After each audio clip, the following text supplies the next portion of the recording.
नमस्कार, आप देख रहे हैं इंडिया 24/7 लाइव टीवी और मैं हूं प्रिया झा। महाराष्ट्र के अमरावती के परतवाड़ा में सामने आए कथित लैंगिक शोषण मामले को लेकर शहर में आक्रोश का माहौल है। आरोपी मोहम्मद अयान मोहम्मद तनवीर पर गंभीर आरोप लगाए जा रहे हैं, जिसमें बड़ी संख्या में पीड़िताओं और सोशल मीडिया पर वीडियो वायरल होने की बातें सामने आ रही हैं। हालांकि पुलिस ने इन दावों की आधिकारिक पुष्टि नहीं की है और इस पूरे मामले की जांच जारी है। इसी के विरोध में अचलपुर परतवाड़ा क्षेत्र की महिला समाज सेविकाएं बड़ी संख्या में परतवाड़ा पुलिस थाने पहुंची और थानेदार को ज्ञापन सौंपा। महिलाओं का कहना है कि यह मामला न केवल जिले बल्कि पूरे महाराष्ट्र को झकझोर देने वाला है और इसमें सख्त व निष्पक्ष कार्रवाई होनी चाहिए। महिला प्रतिनिधि ने अपनी मांगों में शहर के प्रमुख स्थानों पर सीसीटीवी कैमरे लगाने और कोचिंग क्लासेस को सुरक्षा के लिहाज से सख्त निर्देश जारी करने की बात कही। उन्होंने चेतावनी दी कि यदि जल्द कार्रवाई नहीं हुई तो आने वाले दिनों में बड़ा आंदोलन किया जाएगा। इस दौरान महिलाओं ने पुलिस अधिकारियों से मुलाकात कर मामले की त्वरित जांच की मांग दोहराई। थाने परिसर में बड़ी संख्या में महिलाओं की मौजूदगी रही। हालांकि पूरा कार्यक्रम शांतिपूर्ण रहा। वहीं पुलिस का कहना है कि महिलाओं का निवेदन प्राप्त हो चुका है और मामले की हर एंगल से जांच की जा रही है। सीसीटीवी और अन्य सुझावों पर वरिष्ठ अधिकारियों से चर्चा कर आवश्यक कार्रवाई जारी है। जागे होतात आणि नंतर मात्र सगळे शांत बसतात।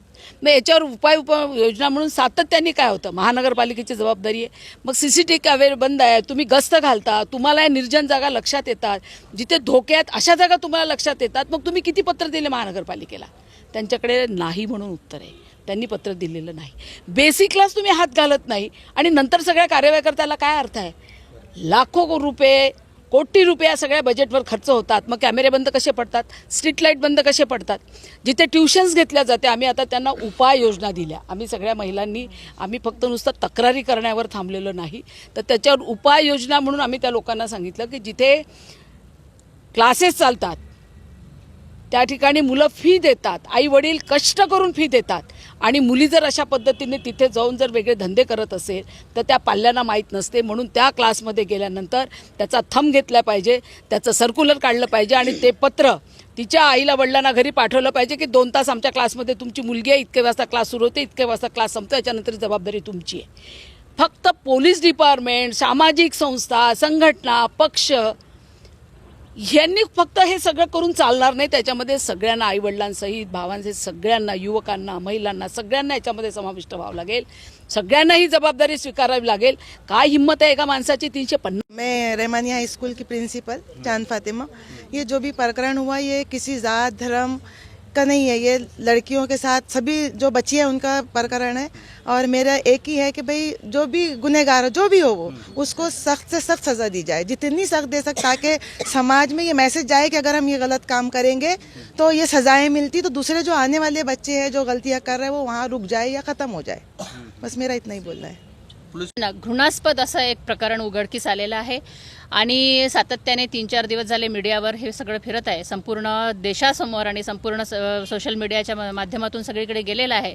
नुकतंच अशोक खरातचं जे प्रकरण निघालं होतं त्याहीपेक्षा आम्ही असं म्हणू की हे प्रकरण गंभीर आहे, कारण जो आरोपी आहे तोही एकदम 19 वर्षाचा आहे आणि त्यामध्ये जे ज्यांच्यावरती शोषण झालेलं आहे, ज्या मुली त्यामध्ये सहभागी आहेत त्यासुद्धा कमी वयाच्या आहे। म्हणजे देशाची जी नवीन पिढी आहे, भावी पिढी आहे, जे नागरिक आहेत ते जर आता अशा प्रकारचे घडत असतील तर खरंच आपला देश कुठे जाईल याची एक आम्हाला चिंता लागलेली आहे आणि त्या निमित्ताने आम्ही आज इथे पोलीस स्टेशनमध्ये आलेलो आहोत। इथे कुठलाही पक्ष नाही, कुठलाही जाती धर्माचा नाही, गुन्हेगार हा गुन्हेगार आहे, त्याला जात नसते आणि ज्यांचे जे पीडित आहे त्यांना सुद्धा जात नसते।